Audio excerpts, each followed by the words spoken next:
Joseph Joe Harris, a 92-year-old black WI2 veteran, becomes the target of harassment by a dangerous local gang.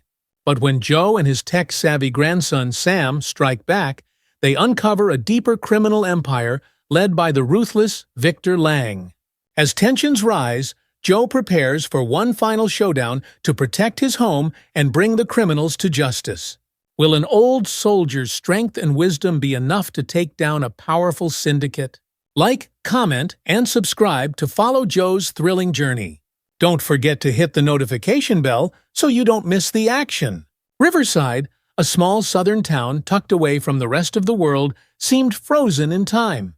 It was the kind of place where front porches were filled with rocking chairs, where the streets were lined with aging oak trees, and where everybody knew each other's business, whether they liked it or not. The sun was hanging high in the sky, casting long shadows that danced over the cracked sidewalks. For most of the town's residents, this was just another quiet afternoon. But for Joseph Joe Harris, today was different. Sitting on the worn wooden porch of his modest home, Joe held a cup of steaming coffee between his gnarled hands. At 92, he moved slower than he used to, but there was a strength in him that age had not diminished. His eyes, sharp despite their clouded appearance, gazed out at the world with the kind of focus only a man who had seen war could muster. Joe had been to hell and back, but there were battles being fought today that still made him restless. The old house had been in Joe's family for generations. His father had built it, brick by brick, after coming back from his own World War I. It wasn't much, just a modest single-story home with peeling white paint and a porch that sagged slightly in the middle. But it was home, and to Joe it represented far more than a place to live. It was a symbol of his family's endurance, a sanctuary he had fought hard to preserve. He glanced down at the cup in his hands, watching the coffee ripple as the wind whispered through the trees. Riverside had always been a town where people held on to grudges. The scars of the past still ran deep here: segregation, old money, old power. Even though the world had changed in many ways, Joe knew that some things hadn't. Not in Riverside, at least. Suddenly, the low growl of distant motorcycles rumbled in the air, breaking the fragile peace of the afternoon. Joe's grip on the cup tightened slightly, but he didn't flinch. He had heard that sound too many times over the past few months to be surprised by it. The Burnett gang, led by Calvin "Cal" Burnett, had made sure of that. Cal was a young man, full of swagger and reckless confidence. He had grown up in Riverside, the spoiled son of a local businessman who'd made his money through shady dealings. Cal thought he was untouchable. His gang, most of them no older than their mid-20s, rode through town like they owned it. They had a reputation for causing trouble, especially for anyone they saw as weak. And lately, they had set their sights on Joe. The motorcycles roared closer, their engines cutting through the still air. Joe didn't need to look to know that Cal and his gang were heading straight for his house. They had been coming around more frequently, each time more aggressive, more determined to make a statement. It wasn't just about harassing an old man, it was about making sure everyone knew that Cal Burnett was in control. Joe slowly lifted his coffee to his lips, taking a deliberate sip as the sound of engines reached a fever pitch. The gang rolled up to the edge of his property, parking their bikes on the small patch of grass that made up his front lawn. Joe's eyes flicked to the right, taking in the sight of Cal stepping off his bike. He was tall, with a muscular build that filled out his leather jacket. Tattoos snaked down his arms, and his face was set in a permanent sneer. "Afternoon, Grandpa," Cal called out, swaggering toward the porch. His gang laughed behind him, the sound harsh and grating. They parked their bikes like they owned the place, their presence a deliberate act of intimidation. Joe didn't respond right away. Instead, he set his cup down carefully on the small table beside him. His movements were slow but precise. He had seen men like Cal before, bullies who thought the world owed them something. Men who thrived on fear and control. But Joe was not a man easily intimidated. "Well, look at you, sitting there all quiet and peaceful," Cal said, climbing up the porch steps with a mocking grin. "You think just 'cause you're old, people are supposed to respect you or something." One of the other bikers, Luther Jenkins, a large man with a thick beard and a belly that hung over his belt, chuckled. Old man thinks he's untouchable. Joe's eyes met Cal's, and for a moment there was silence. Cal shifted on his feet, trying to maintain his cocky demeanor, but something in Joe's steady gaze unsettled him. He covered it with a laugh, turning to the rest of the gang. "Hey, Grandpa," Cal continued, his voice dripping with false cheerfulness. "How about we make this place a little more lively?" Without waiting for a response, Cal took a swing at one of the flower pots that sat on the edge of the porch, sending it crashing to the ground. The ceramic shattered, and the gang erupted into laughter. Joe didn't move. His eyes followed the pieces of the broken pot as they scattered across the porch floor, but his face remained calm. Cal leaned closer, his voice lowering to a threatening growl. "What's the matter, old man cat? Got your tongue? Or maybe you're just scared?" Joe finally spoke, his voice low but firm. "You boys have had your fun. Now leave." The gang's laughter died down, and Cal's sneer deepened. He wasn't used to being told what to do, especially not by someone he saw as a powerless old man. Or what Cal asked, stepping even closer, his eyes narrowing. "You gonna call the cops? Good luck with that." "They'll be on our side." Joe's eyes didn't waver. He knew better than to expect help from the local authorities. Riverside was still a place where old alliances and prejudices ran deep. The Burnett family had money and influence, and they used it to keep people like Cal out of trouble. The police wouldn't do anything unless they had no other choice. "I'm not calling the cops," Joe said calmly. For a moment there was silence. Cal frowned, clearly confused. "Yeah, then who you gonna call?" Joe stood up slowly, his old bones creaking with the effort.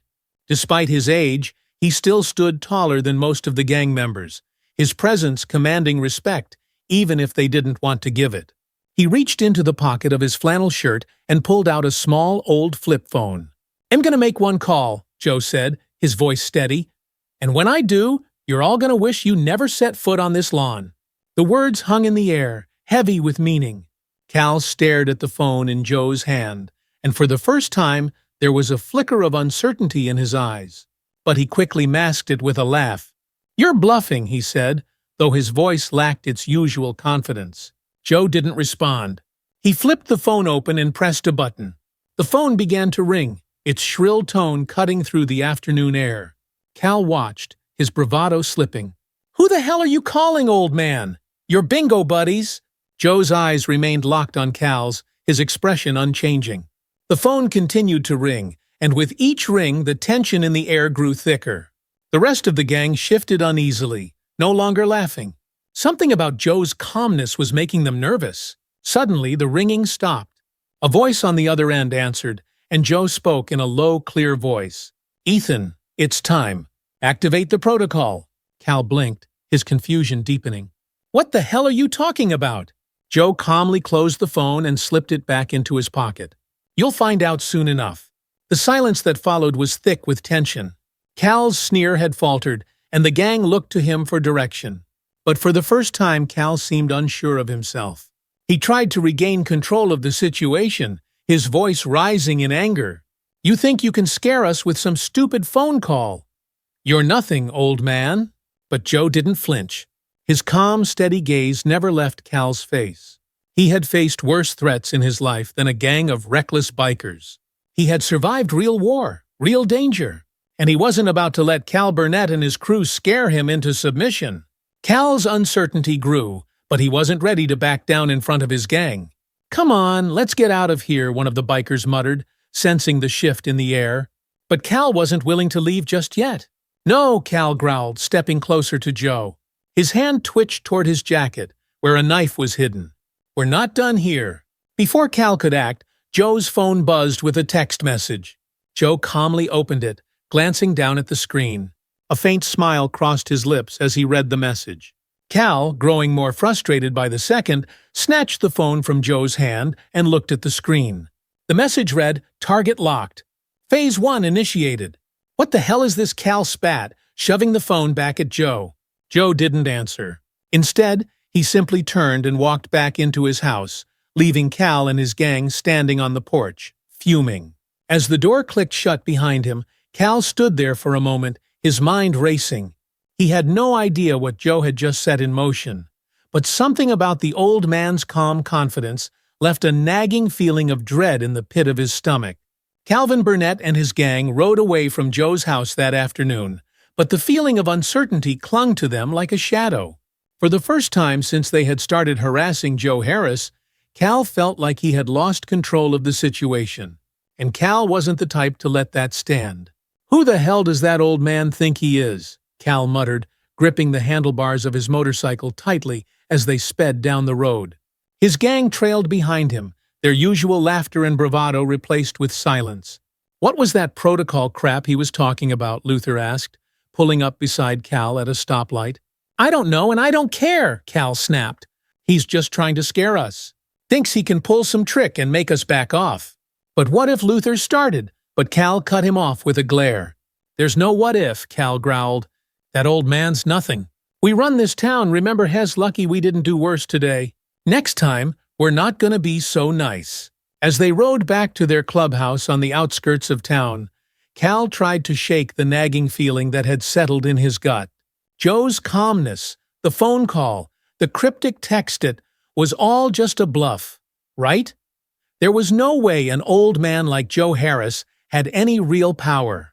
But as the afternoon turned to evening, Cal found it harder and harder to convince himself of that.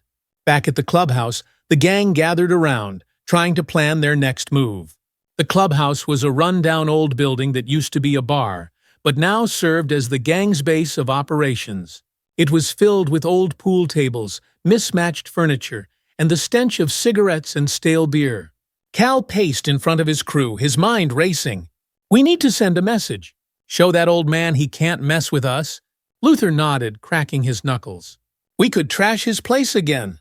Really do some damage this time." But before Cal could respond, his phone buzzed. He pulled it out and stared at the screen in confusion. It was a notification from his bank. "Your account has been temporarily frozen due to suspicious activity." "What the hell?" Cal muttered under his breath. He quickly checked his other accounts. Each one gave the same message: frozen. Confusion turned to anger as Cal tried to contact the bank, but all he got was a vague explanation about unusual transactions and a warning that it might take days to resolve. Days? He didn't have days. He needed access to that money now. The rest of the gang started to notice the tension in the room. "Something wrong, boss?" one of the bikers asked, noticing Cal's clenched fists. Cal slammed his phone down on the table, his voice seething with frustration. "Something's up with my accounts. They've been frozen." Luther frowned. "Frozen? What do you mean, frozen?" Cal shot him a glare. "Exactly what it sounds like, Luther. I can't touch any of my money." Before anyone could respond, Luther's phone buzzed as well. He glanced at the screen and his face went pale. Boss, I just got the same message." One by one, the gang members checked their phones, and the same message flashed across each screen: accounts frozen. Credit cards declined. Unusual transactions flagged. It was as if their entire financial world had crumbled in a matter of hours. While Cal and his gang scrambled to figure out what was happening, Joseph Harris sat in his quiet living room, watching the scene unfold on his computer screen. His grandson, Samuel "Sam" Harris, had been working behind the scenes, setting up a secure connection to monitor the gang's activities. Sam was a cybersecurity expert, and when Joe had made that call earlier, it wasn't to some imaginary backup, it was to Sam. Sam had been living in the city for years, building a career as one of the top digital security analysts in the country. But when his grandfather had told him about the trouble he'd been having with Cal's gang, Sam had known he couldn't sit by and do nothing. Using his skills, Sam had systematically frozen the gang's accounts, flagged their transactions, and set off a chain reaction that would make it nearly impossible for them to operate without drawing unwanted attention. "They're feeling it now," Sam's voice crackled through the speakerphone. He had a knack for understatement. Joe leaned back in his chair, his eyes narrowing. "Good work, Sam." "But we're not done yet." Sam paused, curious. "What do you have in mind?" Joe's gaze drifted to the old photograph on the wall, a black and white picture of his younger self, standing tall in his army uniform, surrounded by his comrades. It was a picture of his old unit from World War II, men who had fought alongside him, trusted him with their lives. Joe had been through hell and back in those days, fighting a war on two fronts, the enemy overseas and the racism that followed him even as he wore the uniform of his country. "I've got some contacts," Joe said, his voice heavy with determination. "Old military friends. We're going to shut these boys down completely, financially, legally, and physically if we have to." Sam was quiet for a moment, then nodded, even though his grandfather couldn't see him. "All right, I'm with you, Grandpa. Let's do this." As the night wore on, Joe sat alone with his thoughts. The house was quiet. The only sound the occasional creak of the old floorboards or the wind rustling through the trees outside. Joe's mind drifted back to the war, to the days when he had been a young man, full of fire and determination. He had served in the segregated U.S. Army during World War II, fighting in Europe while facing the same kind of hatred back home that he had sworn to protect his country from. He had seen men die on the battlefield, men who bled the same blood, regardless of the color of their skin. But when the war was over, when the world celebrated the defeat of fascism, Joe had returned home to a country that still saw him as less than a man. The memories flooded back, coming home to segregation, to whites-only signs, to the violence of the Jim Crow South. He had been denied the same rights, the same respect that white veterans had been given. But Joe had never let that break him. He had kept fighting, quietly, persistently, for the dignity and equality he deserved. Now, decades later, it seemed like the battle had returned to his doorstep. But Joe was ready. He had faced worse men than Cal Burnett. He had faced worse systems than the one that propped up the Burnett family. And he had survived it all.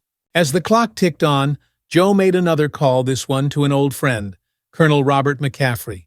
McCaffrey had been Joe's commanding officer during the war, a man Joe trusted with his life. If anyone could help coordinate the next phase of their plan, it was McCaffrey. After a few rings, McCaffrey's familiar voice answered. "Joe Harris." "I'll be damned. It's been a long time." Joe smiled slightly, though the seriousness of the situation weighed heavily on him. "Too long, Robert. I need a favor." There was a pause, then a chuckle on the other end. "You always did know how to jump straight into the deep end. What kind of favor are we talking about?" "The kind that involves taking down a criminal syndicate," Joe said bluntly. "I've got the intel, but I need the manpower." McCaffrey didn't hesitate. "Send me what you've got. I'll mobilize my contacts." Joe felt a sense of relief wash over him.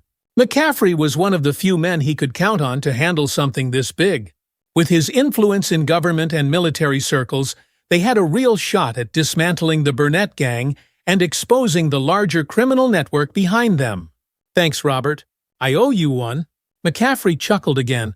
"You've saved my ass more times than I can count, Joe. Consider us even." By the next morning, Cal Burnett woke to chaos. His bank accounts were still frozen, his gang was in disarray, and the police had started poking around in his affairs, thanks to the digital trails Sam had uncovered. Half of his crew had gone underground, and the rest were scrambling to figure out how their lives had been turned upside down. As Cal sat in the dimly lit back room of the clubhouse, his phone buzzed again. Another message from his bank. "Your account has been flagged for further review. Investigation pending." "This doesn't make any sense," one of his men, Pete, muttered nervously. "It's like someone's watching everything we do." Cal slammed his fist on the table, his anger boiling over. "This has to be that old man. He's doing something to us." Pete frowned, clearly scared. "How has just one guy?" Cal didn't have an answer.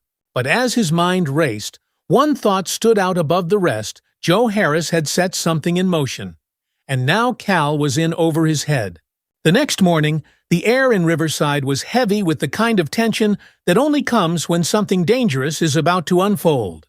The small town, usually quiet and sleepy, was now teetering on the edge of something much darker. The Burnett gang had been hit hard, their finances frozen, their grip on power shaken. But Joe Harris knew all too well that men like Calvin Burnett didn't back down without a fight. If anything, they fought harder when cornered. Joe stood in his front yard, his weathered hands resting on his hips as he looked out at the remnants of the flower pot that Cal had smashed the day before. The pieces of ceramic glittered in the early morning light, a reminder of the damage that had already been done, and a warning of the violence that was likely to follow. The gang's threats, the broken windows, the spray-painted slurs, they weren't just acts of vandalism. They were acts of war, and Joe had drawn a line in the sand. From inside the house, the faint clacking of keys echoed through the open windows. Sam Harris had been up all night, his eyes glued to his laptop as he dug deeper into the Burnett gang's financial dealings. Sam's fingers moved with precision, the screen in front of him lighting up with streams of databank transfers, shell companies, offshore accounts. It was a web of corruption and criminal activity that stretched far beyond Riverside. "Grandpa!" Sam called out from the kitchen table, his voice thick with fatigue but laced with determination. "You need to see this." Joe wiped his hands on his jeans and made his way inside, his steps slow but steady. He found Sam hunched over his laptop, dark circles under his eyes, his face illuminated by the glow of the screen. "I've been following the money," Sam said, not looking up.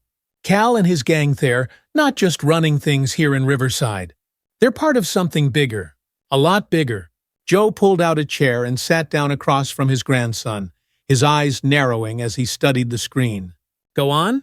Sam pointed to a series of transactions that popped up on the screen. "Look at this. Money's being funneled through multiple accounts laundering cash, making it look clean. But here's the kicker, it's all tied to a guy named Victor Lang. Ever heard of him?" Joe leaned back in his chair, a faint grimace crossing his face. He had heard the name. Victor Lang was a man with connections, deep, dark connections to organized crime. He wasn't just some petty thug like Cal. Lang was a puppet master, pulling strings from the shadows, and if he was involved, this was no small-time operation. "I've heard of him," Joe said quietly. "Has bad news." Sam nodded. "Yeah, well, he's not just bad news. Hez running a criminal syndicate that spans half the state. Drugs, weapons, money laundering, you name it, he's involved. Cal's gang is just a cog in the machine." Joe stared at the screen, his mind racing. He had known that Cal's gang was dangerous, but this was a whole new level of threat. If Lang was backing Cal, then the situation had escalated far beyond simple harassment. They weren't just dealing with a gang of bikers anymore. They were dealing with organized crime. "We have to take them down," Sam said, his voice firm. "If we expose Lang, we expose everything. The whole operation." Joe nodded slowly, his eyes still locked on the screen. "We're gonna need more than just information to do that." "I know," Sam replied. "That's why I've been collecting evidence. I've flagged their accounts with the IRS, and I've got enough on Lang to get the FBI interested. But we need to move fast. If they catch wind of what we're doing, they'll disappear, and we'll lose our chance." Joe sat in silence for a moment, his mind processing everything. The stakes had never been higher. They were no longer just fighting to protect Joe's home, they were fighting to bring down a criminal empire. And that meant the danger was greater than ever. "We'll take them down," Joe said, his voice low but resolute. "But we do this my way." Sam looked at his grandfather, a mixture of respect and concern in his eyes. "What do you mean?" Joe stood up, walking over to the window. He stared out at the street, his jaw tight. "We fight smart. We hit them where it hurts, but we don't show our hand until we're ready. And we make sure that when we move, they don't see it coming."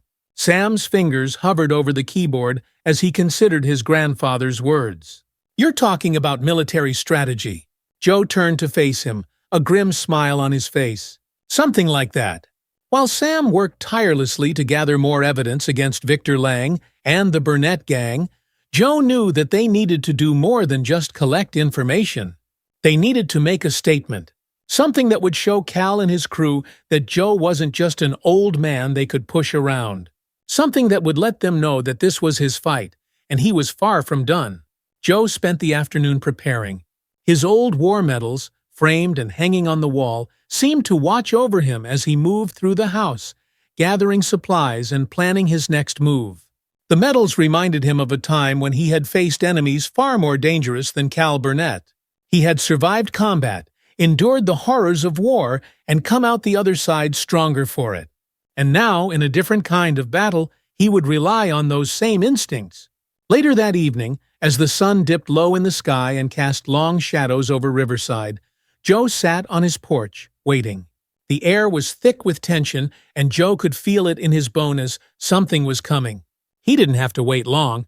The familiar roar of motorcycles filled the air, growing louder with each passing second. Joe's eyes narrowed as the Burnett gang came into view, their bikes tearing down the street, engines growling like wild animals. They pulled up to Joe's house, just like they had before, parking their bikes in the front yard with the same arrogant swagger they always carried. This time, Joe was ready. Cal was the first to dismount, his leather jacket creaking as he swaggered toward the porch. His gang followed closely behind, their eyes locked on Joe, who remained seated, calm and composed. "Well, well," Cal said with a smirk, stopping just short of the porch steps. "Looks like Grandpa's still sitting in his rocking chair. Thought you'd be smart enough to leave town by now." Joe didn't move. His eyes stayed on Cal, steady and unwavering. "You gonna say something this time, or are you just gonna sit there like a scared old man?" Cal taunted, taking a step closer. Joe's response was measured, his voice low but firm. "You boys don't learn, do you?" Cal's smirk faltered for a split second, but he quickly covered it up with a laugh. "Oh, we're the ones who don't learn. You think you're gonna scare us off with some old war stories? You're done, Harris. You and that computer nerd you call a grandson." At the mention of Sam, Joe's jaw clenched. He could feel the blood boiling in his veins, but he forced himself to stay calm. He couldn't let anger cloud his judgment. This was part of the plan. "You think you've got the upper hand," Joe said, standing up slowly from his chair. "But you've already lost. You just don't know it yet." Cal's face twisted with confusion, his bravado slipping. "What the hell are you talking about?" Joe took a step forward, his eyes never leaving Cal's. "Check your accounts." For a moment there was silence. Cal's face contorted with anger as he pulled out his phone, tapping furiously at the screen. His eyes widened as he scrolled through his bank app. His accounts were still frozen. The realization hit him like a punch to the gut. "You son of a," Cal started, but before he could finish, his phone buzzed again. This time it wasn't a bank notification. It was a message. "IRS notice investigation opened. Audit pending." Cal stared at the screen, his face turning pale. His gang, sensing the shift in power, started to murmur among themselves. For the first time, Cal didn't have control of the situation, and he knew it. "What did you do?" Cal growled, stepping closer to Joe. Joe didn't flinch. "I told you, you've already lost." Cal's fists clenched, and for a moment it looked like he was about to lunge at Joe. But then something changed. The gang, once so full of arrogance and confidence, was starting to fall apart. They were beginning to realize that their leader was as invincible as they had thought. "You think this is over?" Cal spat, his voice shaking with rage. "You think you can just freeze our accounts and everything goes away? We're not going anywhere, Harris. This is our town. We own it." Joe shook his head, his voice calm but filled with steel. "You don't own anything. Not anymore." Cal's eyes flashed with anger, but before he could act, one of his men, Luther, stepped forward, placing a hand on Cal's shoulder. "We should go," Luther muttered, glancing nervously at the other gang members. "This ain't worth it." Cal hesitated, his pride and anger warring with the fear that had started to creep into his mind. He didn't want to back down, not in front of his crew, not in front of Joe. But he could see the writing on the wall. They were losing, and he didn't know how to stop it. "Fine," Cal snarled, turning away from Joe. "But this isn't over." The gang mounted their bikes, the engines roaring to life as they sped away, leaving Joe standing on the porch, watching them go. He didn't feel triumphant. Not yet. This was only the beginning, and he knew that the real fight was still ahead. Joe's victory over Cal and his gang was short-lived. The next night, as the town of Riverside slept under a blanket of darkness, the gang struck back with a vengeance. Joe had expected retaliation, but he hadn't expected it to come so soon or so brutally. The first sign of trouble came just after midnight. Joe had been lying in bed, staring at the ceiling, his mind racing with thoughts of what was to come. He knew the Burnett gang wouldn't take their defeat lightly, and he had prepared for the possibility of violence. But nothing could have prepared him for the sheer force of the attack. The sound of shattering glass jolted Joe out of bed. He rushed to the window just in time to see flames licking the edges of the barn in the backyard. The fire spread quickly, devouring the dry wood, casting an eerie orange glow over the yard. Smoke billowed into the night sky, thick and black, filling the air with the acrid smell of burning wood. Joe grabbed his phone, his fingers trembling slightly as he dialed Sam's number. The phone rang once, twice, before Sam's groggy voice answered on the other end. "Grandpa, what's going on?" "They set fire to the barn," Joe said, his voice tight with anger. "Get here. Now." "I'm on my way," Sam replied, the sound of rustling clothes coming through the phone as he hurried to get dressed. Joe hung up and rushed outside, grabbing the garden hose in a desperate attempt to douse the flames. But it was no use. The fire was too big, too fast. By the time Sam arrived, the barn was little more than a smoldering pile of ash. Sam stepped out of his car, his face pale as he took in the destruction. "They did this." Joe nodded, his expression grim. "They wanted to send a message." Sam's jaw tightened as he looked around, the flames reflecting in his eyes. "We need to call the police." Joe shook his head. "The police won't do anything." As the trial continued, more witnesses took the stand, each one telling a similar story of being denied homes or steered toward less desirable areas because of their race or background. "Not for us." "But this is arson," Sam protested. "It's a crime." Joe's gaze hardened. "The police don't care about crime when it's committed by the Burnett gang. Not in Riverside." Sam fell silent, his fists clenched at his sides. He wanted to argue, wanted to believe that the system would work if they just pushed hard enough. But deep down, he knew his grandfather was right. The police were too afraid of the Burnett family's influence, too entrenched in the old ways to help. "They won't stop," Sam said quietly, his voice filled with frustration. "Carter, how do you respond to the criticism that your lawsuit is creating unnecessary division in the housing market?" Joe nodded, his expression grim, then well hit back. "Harder." The next morning, the charred remains of the barn lay like a black scar on the landscape. Joe stood in the yard, his eyes scanning the wreckage. The barn had been more than just a building. It had been a part of his history, filled with memories of his father, of his younger years working the land. Now it was gone, reduced to ash by the hate and rage of the Burnett gang. But Joe wasn't broken. If anything, the destruction of the barn had only steeled his resolve. He had fought battles before, and he knew how to keep fighting even when everything around him seemed to fall apart. He wasn't about to let Cal Burnett and his crew take everything from him. Not without a fight. Sam stood beside him, his face set in grim determination. "What's our next move?" Joe didn't answer right away. Instead, he walked over to the old oak tree that stood at the edge of the yard, its roots deep and strong. He placed a hand on the rough bark, feeling the strength of the tree beneath his fingers. It had stood there for generations, weathering storms, droughts, and fires. It had survived, and so would he. "We're going after Victor Lang," Joe said finally, his voice steady.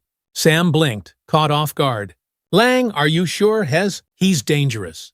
Joe turned to face his grandson, his expression hard. "I'm sure? If we take Lang down, the whole operation falls apart. Cal's just a small piece of the puzzle. Lang is the real threat." Sam hesitated, then nodded. "All right. What do we need to do?" Joe looked out at the horizon, his mind already working through the plan. "We gather everything we have on him, every financial record, every connection. Then we hit him where it hurts." Joe Harris stood in the early morning light, watching as the first tendrils of dawn broke over Riverside. The fire in his barn had been extinguished hours ago, but the damage lingered, both physically and emotionally. The destruction left behind by Calvin Burnett and his gang had scorched more than just wood. It had ignited something in Joe. This was no longer about intimidation. It was personal now, a battle for everything Joe had worked for and stood for his entire life.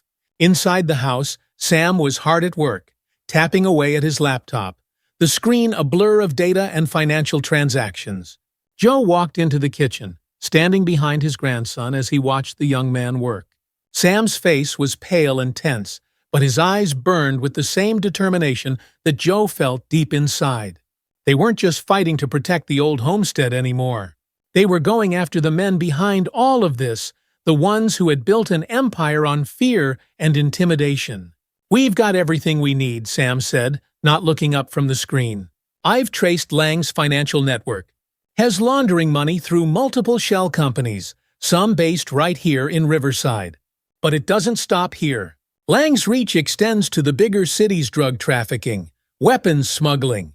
Has running a criminal empire, Grandpa. Joe stared at the screen, nodding slowly. You've done good work, Sam. Now we need to take him down. Sam glanced up, his face filled with concern. But how I mean, we've got the information, but Lang's dangerous. He's not just going to roll over and give up. Has got connections, muscle, and money. Joe crossed his arms over his chest, his eyes narrowing with resolve. We're not going after Lang alone. I've already put the word out. McCaffrey's on board, McCaffrey Sam asked, sitting up straighter. He knew about his grandfather's old war buddy. Colonel Robert McCaffrey had served with Joe during World War II, and though they hadn't spoken much in recent years, their bond remained strong. McCaffrey had risen through the ranks after the war, using his connections to make a name for himself in military circles and government affairs. Joe nodded. McCaffrey's pulling some strings with his contacts in the FBI. Has mobilizing a task force. They'll go after Lang's operations clean and legal. But we've got to do our part. Our part, Sam raised an eyebrow, unsure of what Joe was getting at. Joe's voice lowered, his tone serious. We need to expose Lang before he has a chance to retaliate. You've got the proof, now we get it to the right people. But it's not going to be easy. Lang's smart.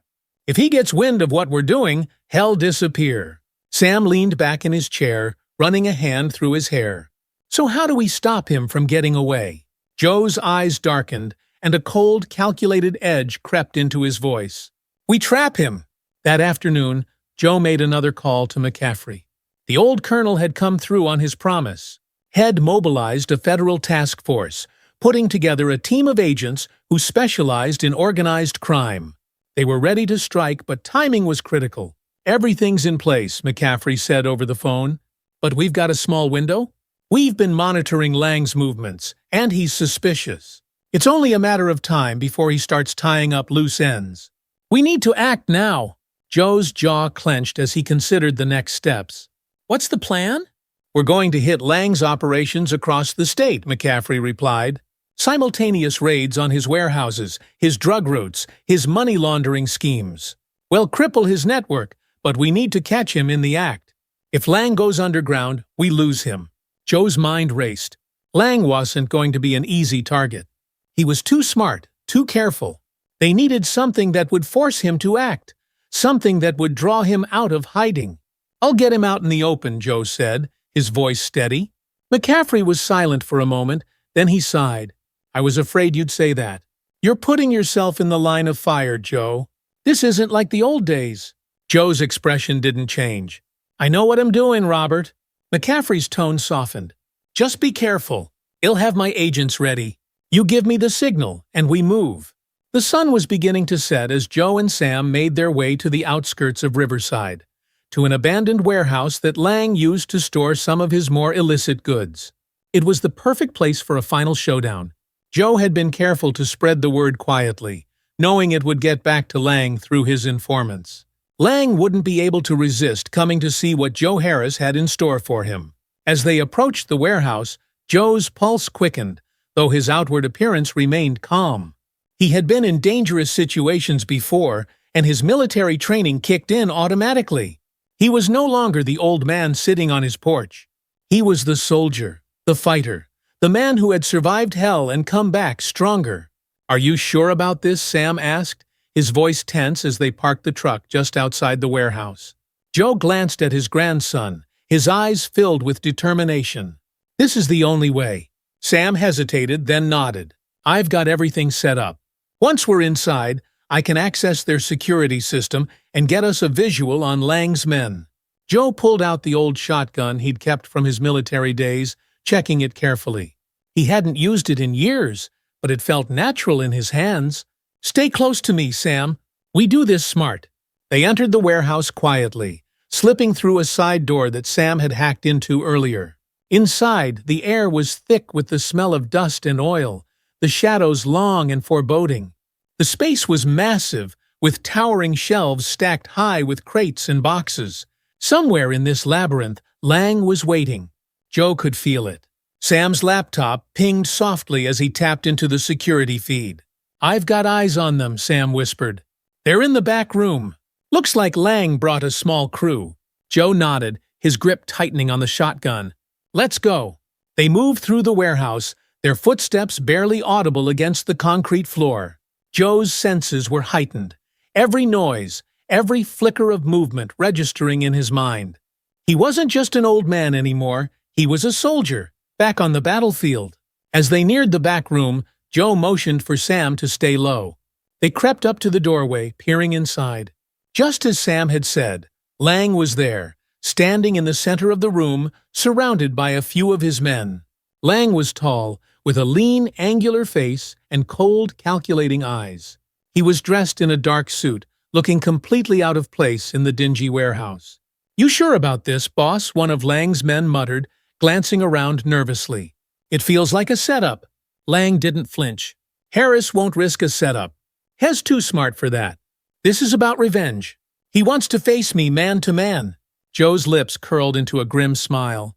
Lang had underestimated him, and that was going to be his downfall. Suddenly, a noise echoed through the warehouse, soft clattering that reverberated off the metal walls. Joe tensed, his instincts screaming danger. One of Lang's men spun around, gun raised, his finger hovering over the trigger. "What was that?" the man hissed. Lang's eyes narrowed, scanning the shadows. "Hez here." Joe knew it was now or never. With a swift motion, he stepped into the open, the shotgun raised and ready. "I'm here, Lang." Lang turned slowly, a smirk spreading across his face as he saw Joe standing in the doorway. "Joe Harris," Lang said, his voice smooth. "I was wondering when you'd show up." Joe didn't lower the shotgun. "This ends now." Lang chuckled softly. "Oh, I don't think so, Joe. You've been a thorn in my side for too long. But I have to admit, I respect your tenacity. You're a fighter. Always have been." Joe's eyes hardened. "I'm not here for your respect, Lang. I'm here for justice." Lang's smile faded, his eyes turning cold. "Justice? There's no justice, Joe. Not in this world. There's only power. And right now, I'm the one holding all the cards." Joe took a step forward, his voice low and deadly. "You don't hold anything anymore. Your accounts are frozen. Your network's been exposed. The FBI is closing in. You've lost." For the first time, a flicker of doubt crossed Lang's face. His eyes darted to his men, then back to Joe. "You're bluffing." Joe didn't blink. "Check your phone." Lang hesitated, then pulled out his phone, his fingers flying across the screen. As he read the messages, his face paled. Joe could see the realization dawning on him. He was cornered. "You think this is over?" Lang hissed, his voice dripping with venom. "You think you've won?" Joe's grip tightened on the shotgun. "It's over, Lang." Lang's eyes flicked to one of his men who reached for his gun. But before he could act, Joe fired.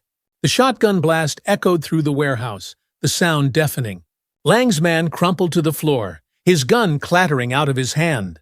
"Don't move," Joe growled, his eyes locked on Lang. For a moment, no one moved.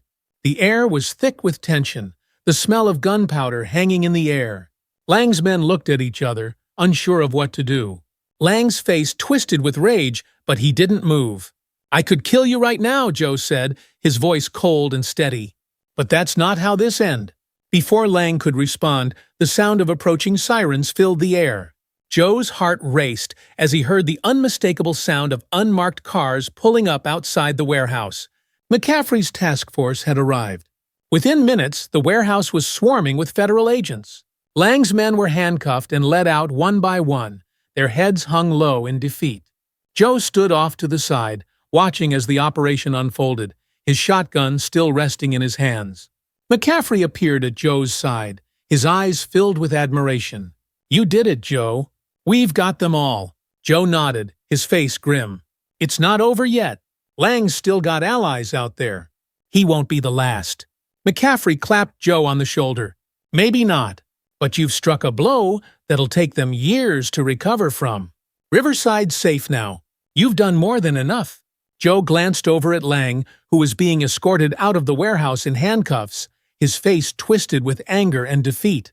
As their eyes met, Lang sneered, his voice dripping with hatred. "This isn't the end, Harris. There'll always be another. Joe's expression didn't change. Maybe, but not today. As Lang was led away, the weight of everything settled over Joe. The fight had been long and hard, but in the end, they had won. He had protected his home, his family, and his town. But most importantly, he had proven that age and race didn't diminish his strength, his courage, or his resolve.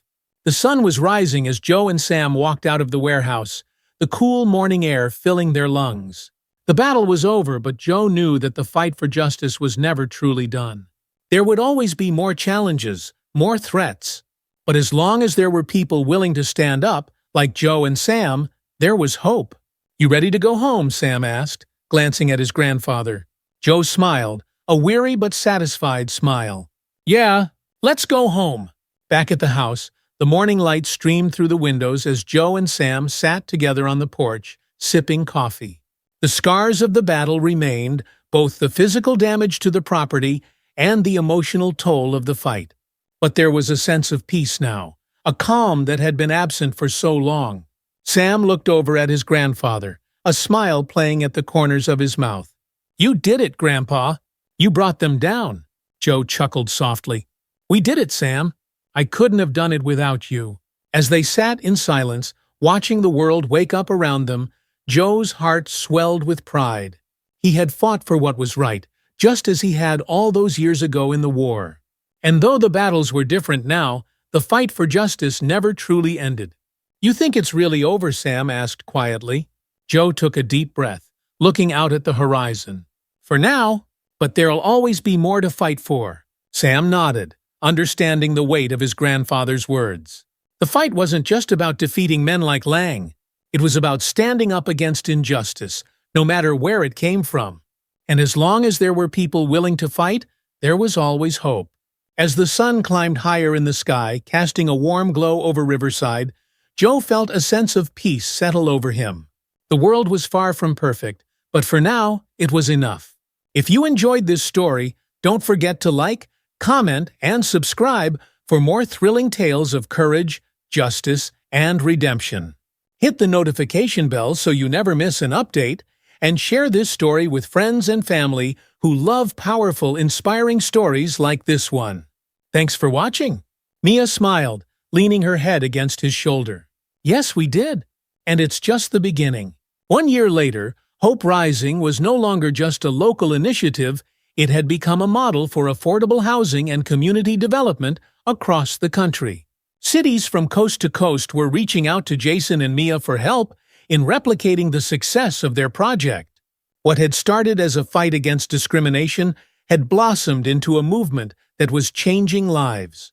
Jason and Mia were recognized for their work at numerous events, receiving awards and honors from civil rights organizations, housing advocacy groups, and even government officials. But through it all, they remained focused on their mission to build communities where everyone had a chance to succeed. One evening, as they stood on the porch of their own home, watching the sunset over the city they loved, Jason wrapped his arm around Mia's waist, pulling her close. "Do you think we've done enough?" Jason asked, his voice soft. Mia smiled, resting her head on his shoulder. "We've done a lot, but there's always more to do." Jason chuckled. "That's what I thought you'd say." They stood in comfortable silence for a moment, watching the last rays of sunlight disappear beyond the horizon.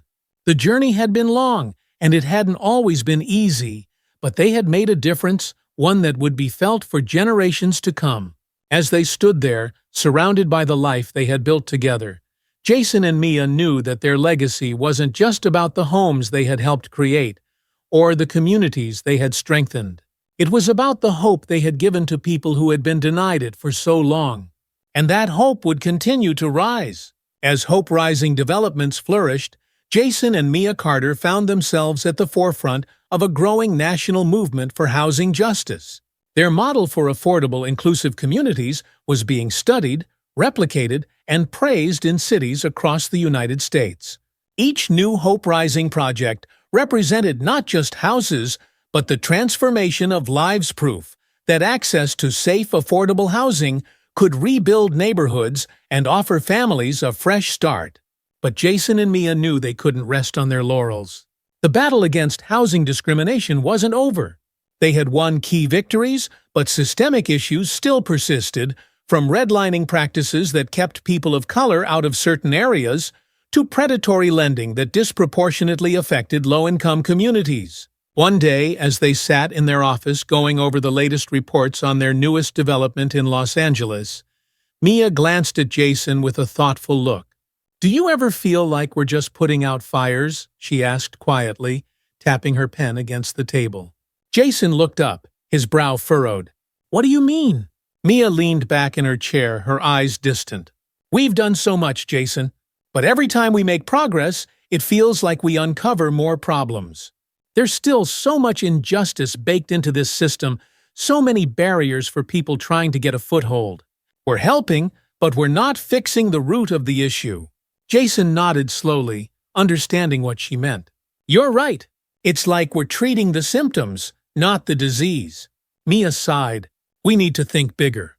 Policy changes, financial reform, stronger protections for renters and buyers. We've proven that we can build communities, but how do we tackle the system itself?" Jason considered her words carefully. He knew that Mia was right.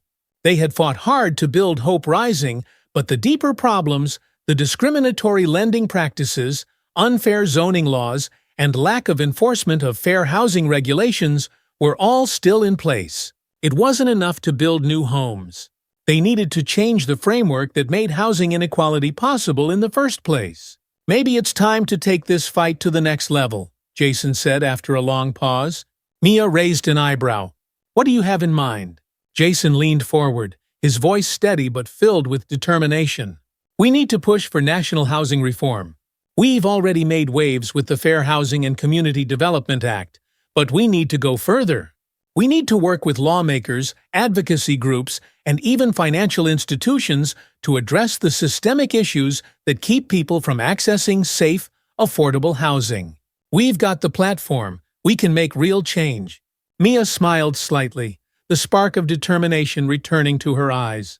"You're thinking we go beyond building houses. We go after the policies that create barriers in the first place." Jason nodded. "Exactly. We've built something real with Hope Rising, but now we need to turn our attention to the policies that allow discrimination to persist. It's time to start changing the rules." A few weeks later, Jason and Mia found themselves back in Washington, D.C., meeting with lawmakers, civil rights groups, and housing advocates. They were no longer just real estate developers, they were advocates for national housing reform, using their success with Hope Rising as a blueprint for how communities across the country could be transformed.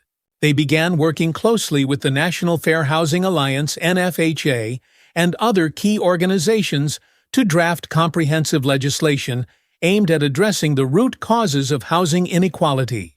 The goal was clear, stronger federal enforcement of the Fair Housing Act, the elimination of discriminatory lending practices, and the creation of incentives for developers to build affordable housing in high-demand areas without pricing out low-income residents.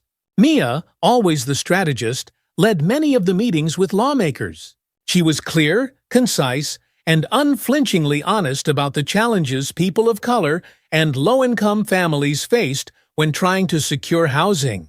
"We've seen firsthand how discrimination plays out in the housing market," Mia said during one of the meetings with congressional leaders. "It's not always overt, but it's there in the lending practices, in the zoning laws, in the way certain neighborhoods are systematically neglected. We need policies that protect people from these predatory practices, and we need real accountability for those who break the law." Jason, who had always been more comfortable with the hands-on side of the work, had grown into his role as an advocate.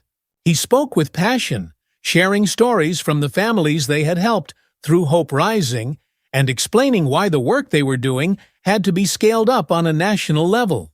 "This isn't just about one city or one state," Jason said during a policy roundtable discussion. "This is a national crisis. Families are being denied the right to stable housing because of who they are and where they come from. We've proven that it doesn't have to be this way, but we need the government to step up and ensure that no one is left behind." The discussions were intense, and the political landscape was challenging. While some lawmakers were eager to support the reforms, others were more hesitant, concerned about the costs or the potential pushback from the real estate and banking industries. But Jason and Mia were relentless. They knew that meaningful change was never easy, but they were prepared to fight for it.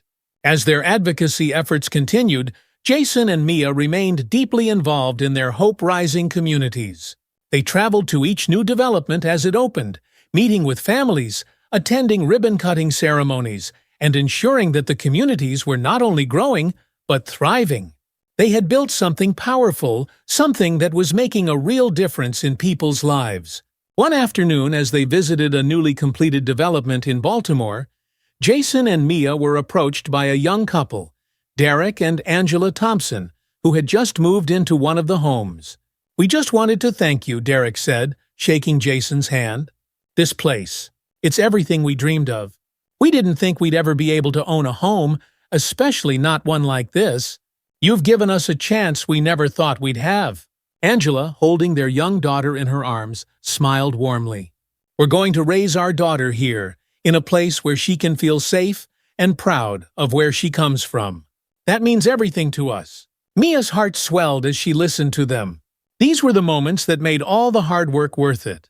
"You're the reason we do this," Mia said softly. "You and your family, and everyone who deserves a fair shot at a good life." Derek nodded, his eyes filled with gratitude. "You're changing the world, one house at a time." Despite the successes, Jason and Mia knew the road ahead was still long. The political climate was unpredictable, and they faced constant resistance from powerful developers and financial institutions that saw housing reform as a threat to their profits. Dale Walker, in particular, continued to wage his public campaign against the Carters, accusing them of pushing a radical agenda that would destroy the housing market as we know it. But Jason and Mia remained undeterred.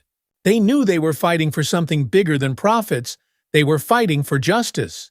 And they had the support of countless families, advocates, and allies who were willing to stand with them. As the months passed, the push for federal housing reform gained traction. Lawmakers introduced the Housing Equity and Fair Access Act, a comprehensive bill that included many of the provisions Jason and Mia had been advocating for. It called for stricter enforcement of anti-discrimination laws, increased funding for affordable housing, and new regulations to ensure fair lending practices. The bill faced opposition from some members of Congress and powerful lobbyists, but the tide of public opinion was turning. Jason and Mia's story had captured the nation's attention, and the grassroots movement they had helped inspire was growing stronger every day. In a nationally televised hearing, Mia once again took the stage, speaking directly to the American people. "This isn't just about housing," Mia said, her voice steady but impassioned. "This is about justice. It's about giving every family the opportunity to build a life, to build wealth, to raise their children in a place where they feel safe and valued. We cannot continue to allow discriminatory practices to keep people locked out of the American dream. We must act now, and we must act together." The hearing was a turning point. In the weeks that followed, support for the bill grew, and the media coverage surrounding the Carters' work intensified. More lawmakers began to publicly endorse the legislation, and housing advocacy groups ramped up their efforts to push it through Congress.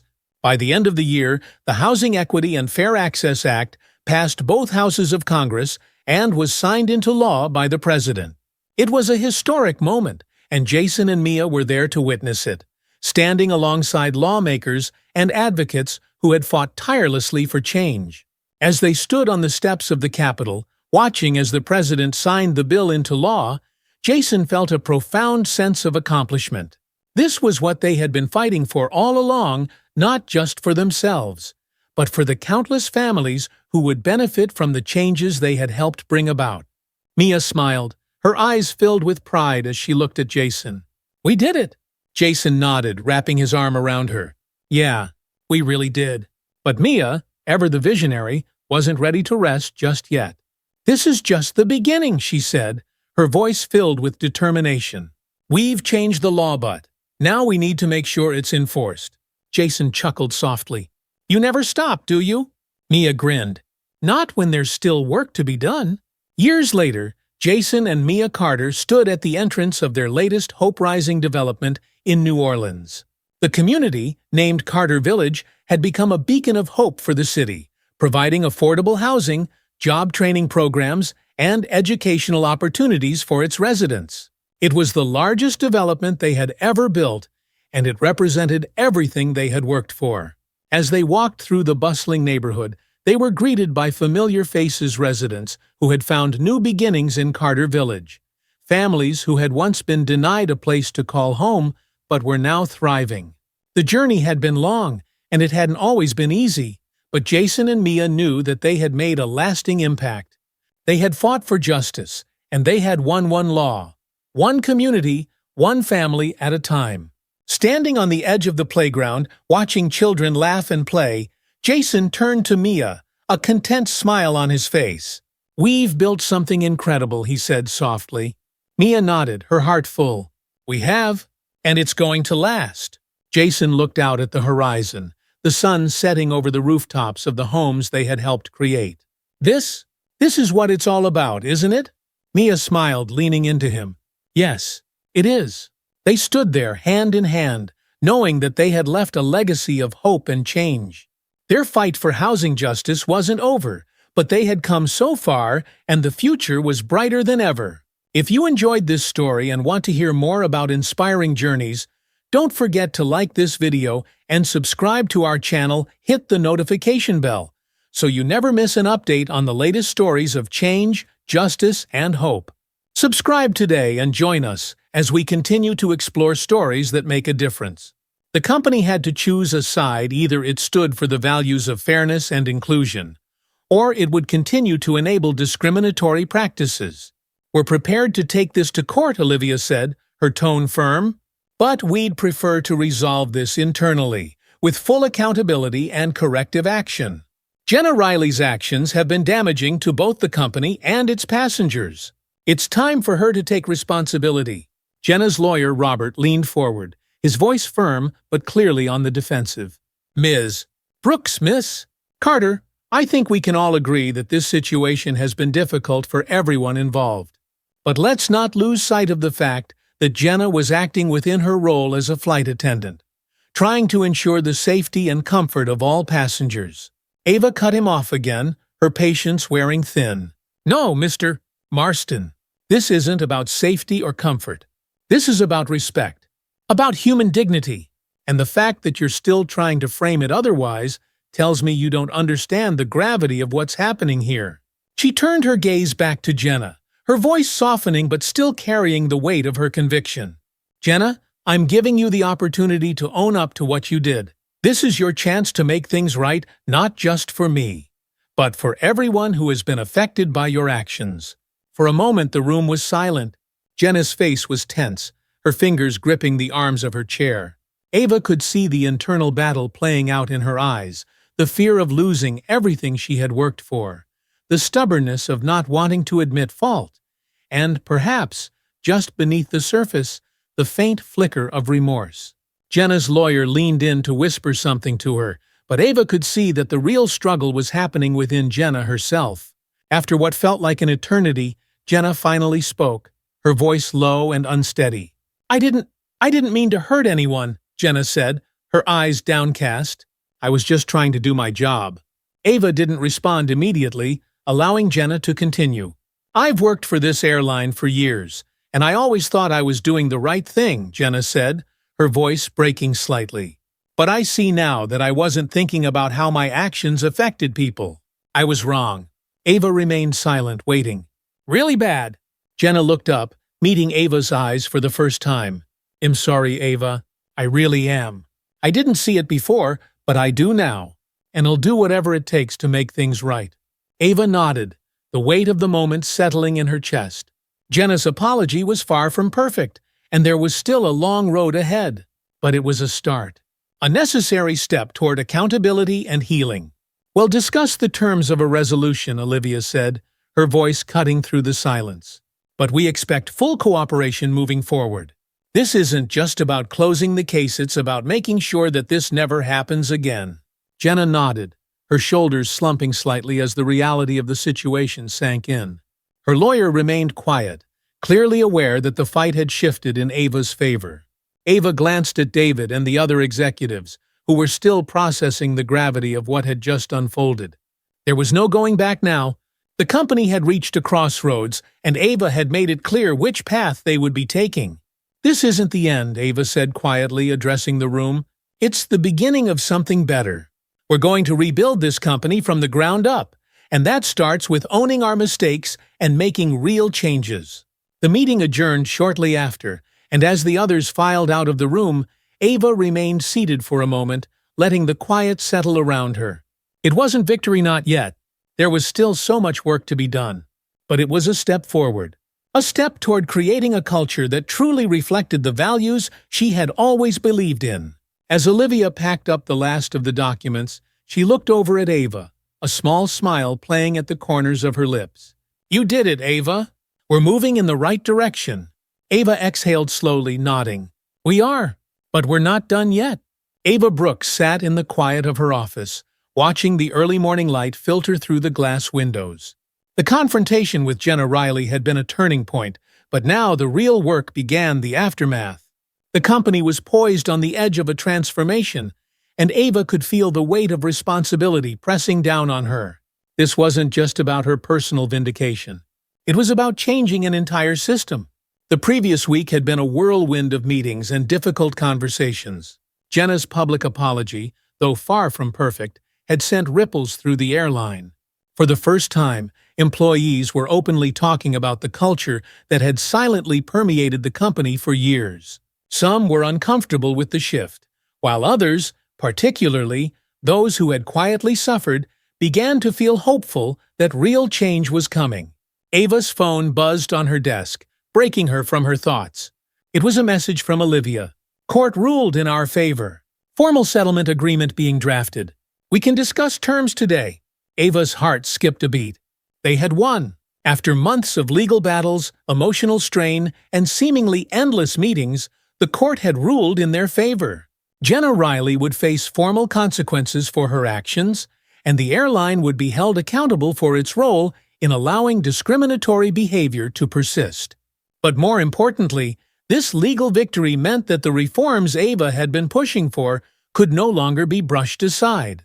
Ava leaned back in her chair, closing her eyes for a moment as the weight of the news settled in. It wasn't just about the legal victory, it was about the validation of everything she had fought for. The truth had been laid bare, and now the company had no choice but to move forward with the comprehensive changes she had envisioned. Later that afternoon, Ava and Olivia met with the airline's legal and executive teams to finalize the terms of the settlement. David Harrington, the chief operating officer, sat across from them, looking more composed than he had in previous weeks. Ava could sense that the reality of the situation had finally sunk in for him. The time for resistance had passed. It was time to rebuild. Olivia, ever the professional, laid out the terms in a calm, precise manner. As part of the settlement, the airline will implement mandatory diversity and inclusion training for all employees, starting at the executive level and extending to every member of staff, from flight attendants to ground crew. David nodded, though his expression remained neutral. Ava could tell he still harbored some concerns about the financial impact of the reforms, but he also understood that there was no turning back. "We'll also be reviewing the complaint process," Olivia continued. "Every report of discrimination or mistreatment will be thoroughly investigated, and no complaints will be dismissed without a full review by an independent committee." David shifted slightly in his seat, his eyes meeting Ava's. "Ava, you know this isn't going to be easy. Implementing these changes across the entire company will take time and resources." Ava nodded, her voice steady. "I understand that, David. But doing the right thing isn't always easy.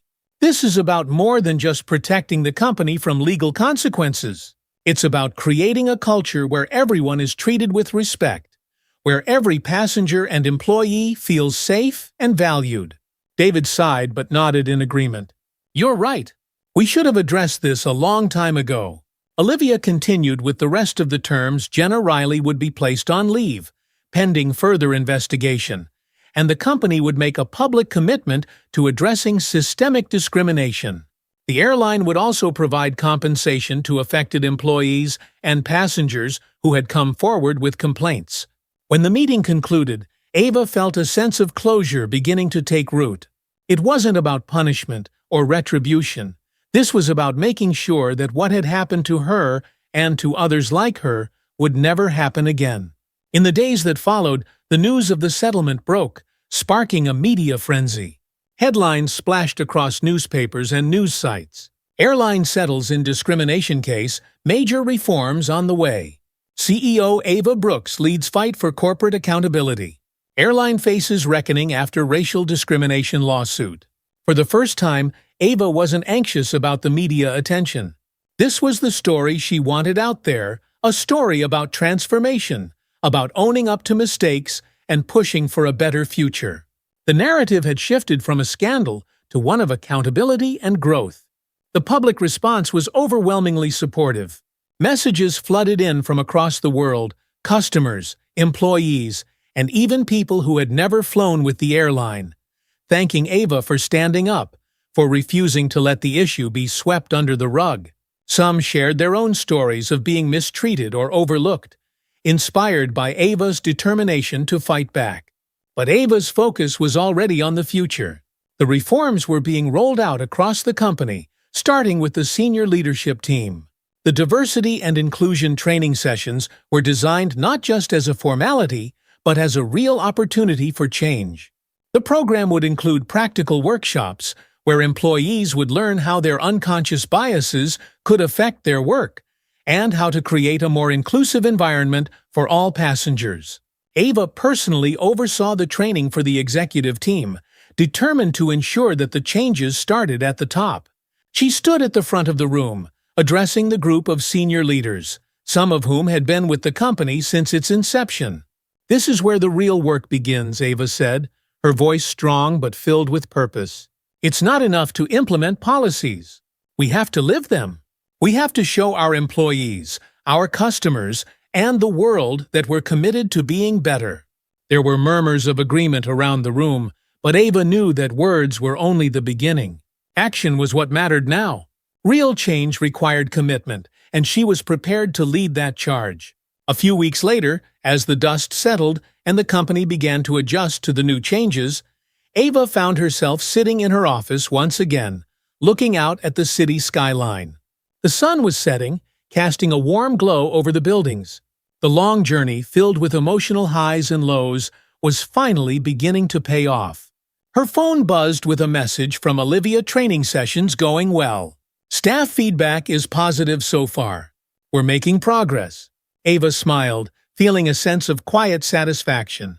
The path had been difficult, but every step had been worth it. The culture of the airline was shifting, little by little, toward one of fairness and respect. There was still much work to be done, but the foundation had been laid. A knock at the door pulled her from her thoughts. It was Christine Larkin, the former flight attendant who had come forward with her testimony. She had recently rejoined the airline in a new role, part of the newly formed Diversity and Inclusion Committee. "Ava, do you have a minute?" Christine asked, stepping into the office. "Of course," Ava replied, motioning for her to sit. Christine smiled, her eyes filled with a mixture of gratitude and pride. "I just wanted to thank you for everything. I never thought I'd have the courage to speak up, but you made that possible. And now things are really changing." Ava's smile widened. "You don't have to thank me, Christine. You're the one who had the courage to come forward. This change, it's because of all of us." Christine nodded, her eyes shining with emotion. "I've been talking to some of the newer flight attendants, and they're already noticing a difference. People are more aware, more mindful of how they treat passengers. It's a start, but it's a good one." Ava leaned back in her chair, feeling a sense of peace wash over her. For the first time in a long time, she felt like she could breathe. The airline was on the path to becoming the company she had always envisioned, a place where everyone, regardless of who they were or what they looked like, was treated with dignity and respect. "We've come a long way," Ava said softly, "but we're not done yet." Christine nodded in agreement. "No, we're not. But at least now, we're moving in the right direction. Months had passed since the settlement was finalized, and the airline was slowly but surely transforming.